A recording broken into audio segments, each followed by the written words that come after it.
students through the student union, I guess. But it started at a church, and it has grown and it has grown and it has grown. It's a revival. And that's what I think we all need in our United States. They're saying people are coming from everywhere just to be in that midst, and that the line is real long. You can't get, can't get into the building. And they are musicians, gospel bands or quartet or whatever are offering their assistance, and preachers and evangelists. But these students are saying, no, we're doing this ourselves. Thank you, but no thank you.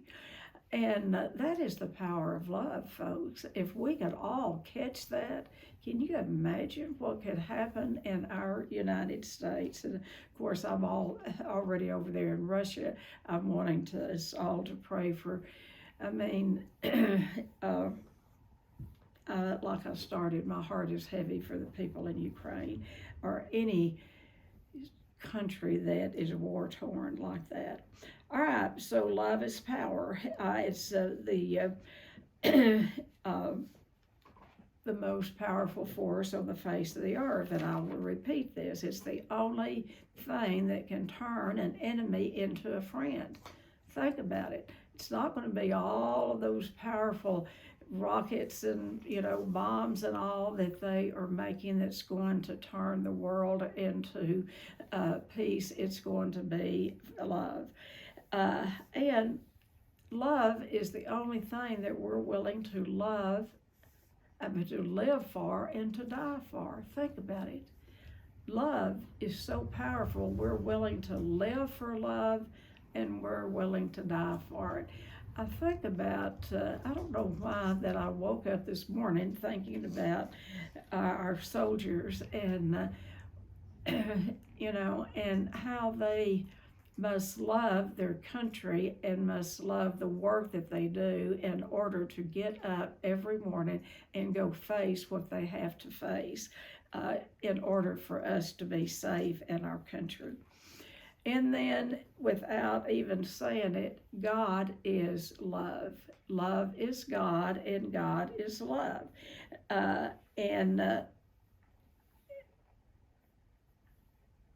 This is what gives meaning to everything in life. Everything. So, I met a woman on the cruise that I have read her books forever. Annie Lamont. I don't know if any of you, shake your head if you've ever read any of Annie Lamont's books.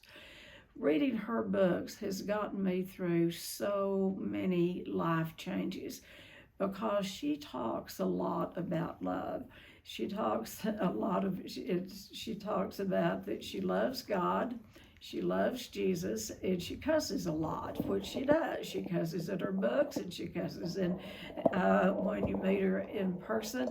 But what I had the privilege of listening to Annie speak several times on the cruise. And what she puts out is her humanness, that she is so human. And she talks about the things that are not so good about herself, and things that she was really would like to improve on. But what she does is she upholds other people.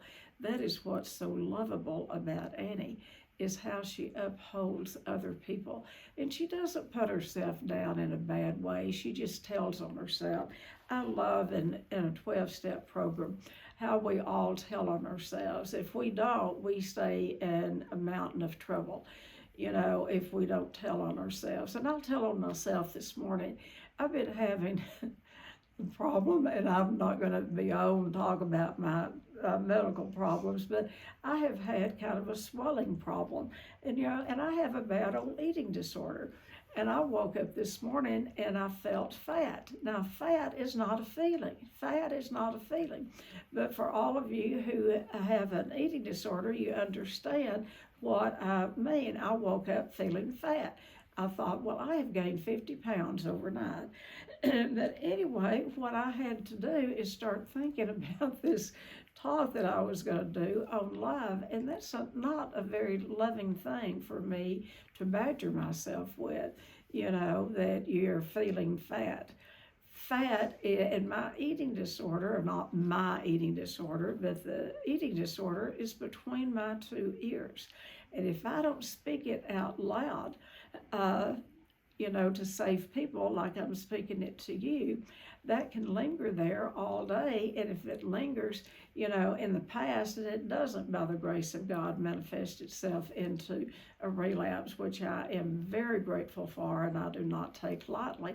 But if I don't speak those things out loud and get it out there, and then realize that, I am worth loving through this little period of feeling, that F word.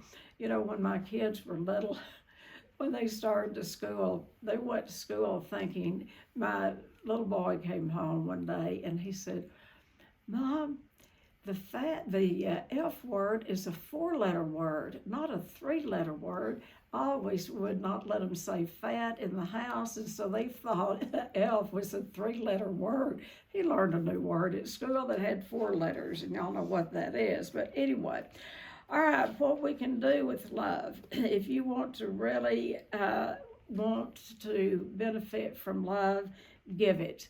And what it will do is it is universal as far as resolving stress and anxiety. Think about it. If you want to remove stress from your life and anxiety, start loving yourself through that. And this is not in a selfish way. If we don't love ourselves first, what do we have to give to anyone else? I got on planet Earth not feeling lovable, and I thought it was everybody else's place to love me. And it starts with us. It really starts with our parents, and if we miss it there, then it falls back on us. We get to be our own healthy parent, and we get to learn to love ourselves in healthy ways. But how I learned that, I just didn't wake up one morning and learn it by myself. How I learned that was started by taking myself to church when I was 8 years old. But when I really learned it was sitting in 12-step programs. That's where they love unconditionally, for free and for fun. Okay, so if you want to resolve stress and feelings of fear and pain and inadequacy, guess what? Love yourself through it. What those things do, they pull the very joy out of our life. We have a list of feelings here, 7 feeling words that we encourage our clients to use, because most addicts don't know how they feel. Addicts have either great big feelings or no feelings. So we make it simple for our clients, and we give them 7 words 7 feeling words to choose from. And one of them is joy. Joy is the ultimate of God's enthusiasm. That's what joy means, the enthusiasm of God. And so if you want to bring out the joy in yourself and in someone else, love yourself through whatever's going on. And, if we can love others and feel loved, and that can spread from one person to another, it's amazing what might happen. The other day when we landed in LA, we had a midnight red-eye flight that I do not recommend. But anyway, we did have a pleasant day. We rented a car. We drove around LA, and then we met a friend that we'd for an early dinner out at Santa Monica and on the beach. And so it was a lovely day. But it was sad that, and this is in downtown, on Beverly Hills, some of the finest streets in the United States. There were homeless people set up camp on the sidewalks everywhere you looked. I did not know that. They are everywhere. Homeless people.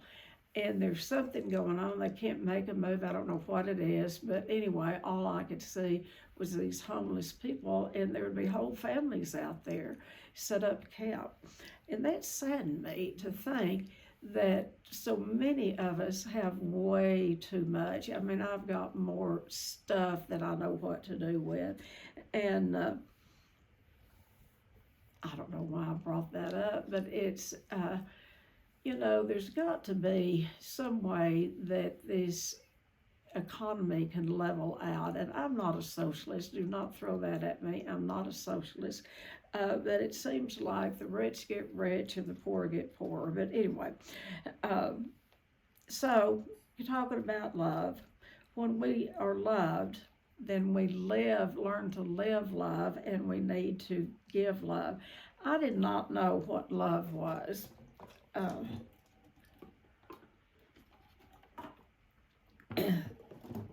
I grew up with a very sick mom and dad. I believe at the very core of my being, they would have done better if they could have. They didn't know it. Their parents didn't give it to them. They couldn't give it to me and my sister. And so I grew up feeling very unloved and unlovable.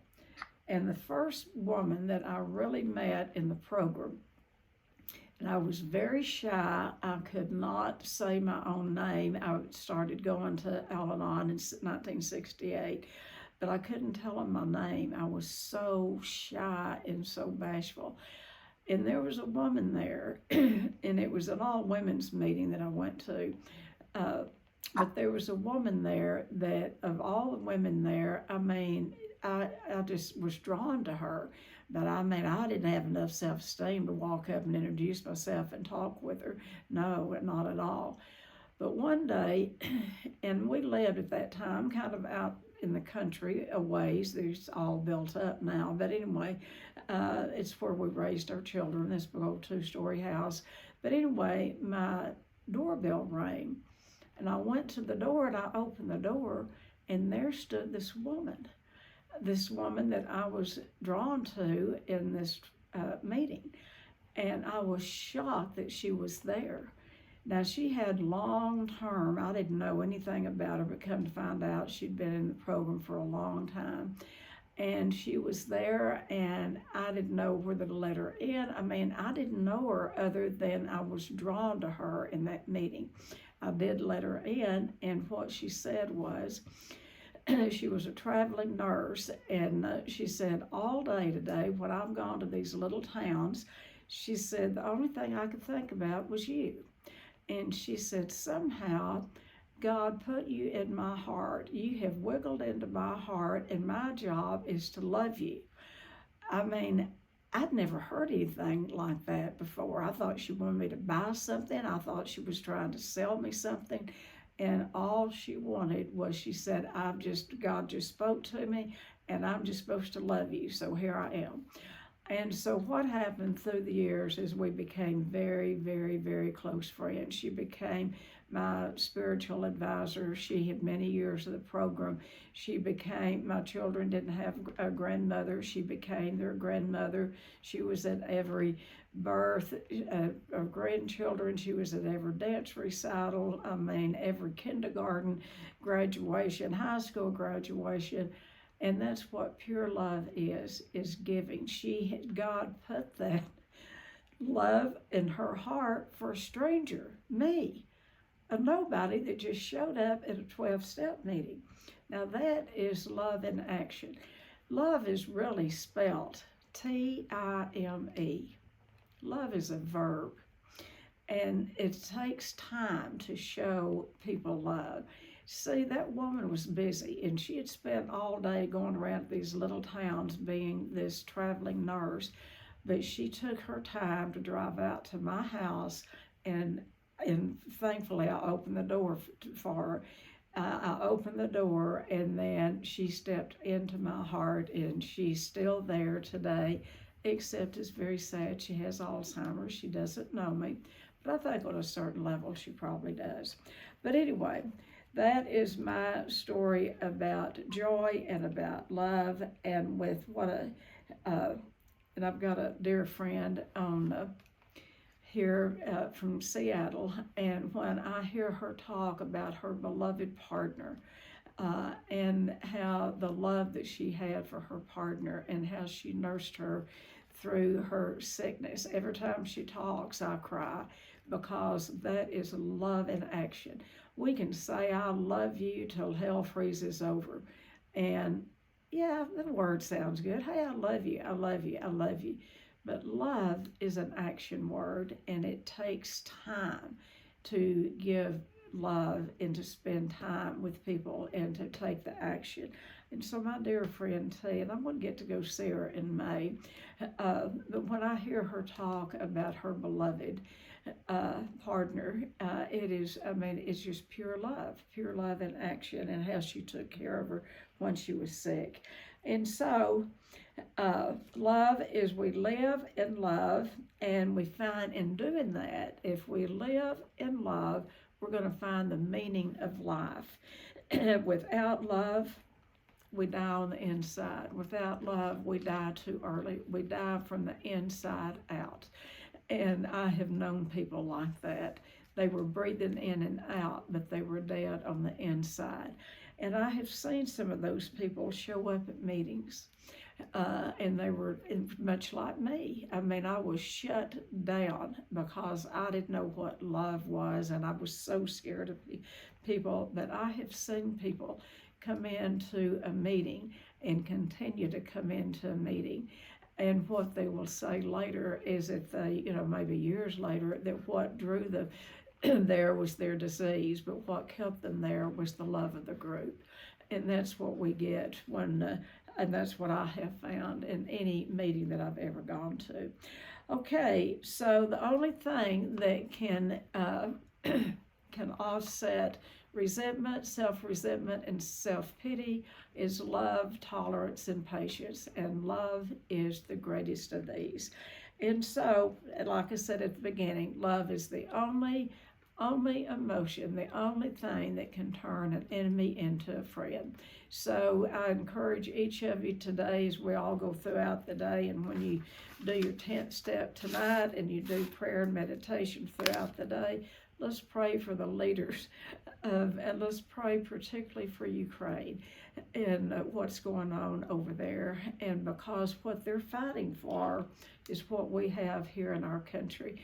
That I wonder sometimes, even me, I wonder, do we take it for granted? Our freedom. That's what they are willing to give up their lives for, is for the love of freedom. So I'm going to open it up.